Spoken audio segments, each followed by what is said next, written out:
234 தொகுதிகள்லையும் விஜய் அவர்கள் நேரடியாக ஒவ்வொரு வேட்பாளர்களை பற்றியும் பேசி இன்னைக்கு சொல்லியிருந்தார். என்ன எதிர்பார்த்து வந்திருந்தீங்க, என்ன விஷயங்கள்?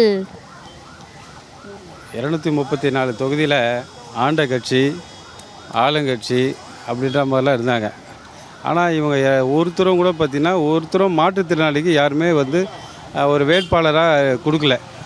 அந்த வாய்ப்பை தலைவர் அவர்கள் எனக்கு கொடுத்துருக்காங்க. நான் ஒரு மாற்றுத்திறனாளி. ஸோ அந்த வாய்ப்பை வழங்கிய தளபதிக்கு நன்றி நான் தெரிவிக்கிறேன்.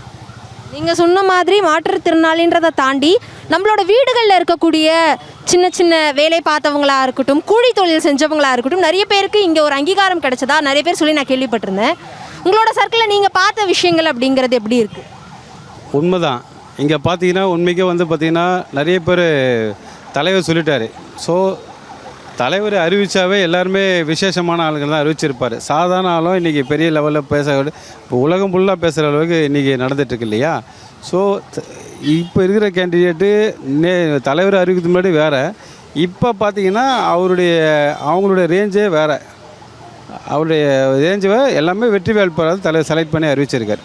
விஜய் அவர்களோட பர்சனல் டிரைவருடைய பையன் வேட்பாளராக நிற்கிற பட்சத்தில் அங்கே ஒரு அழகான பாண்டை எங்களால் பார்க்க முடிஞ்சது. நீங்கள் நேரில் பார்த்துருந்தீங்க, என்ன தோணி இருந்தது, என்ன பேசியிருந்தீங்க, என்ன விஷயங்கள் நடந்தது? அதை பார்க்கும்போது அந்த தம்பி அழுதாங்க.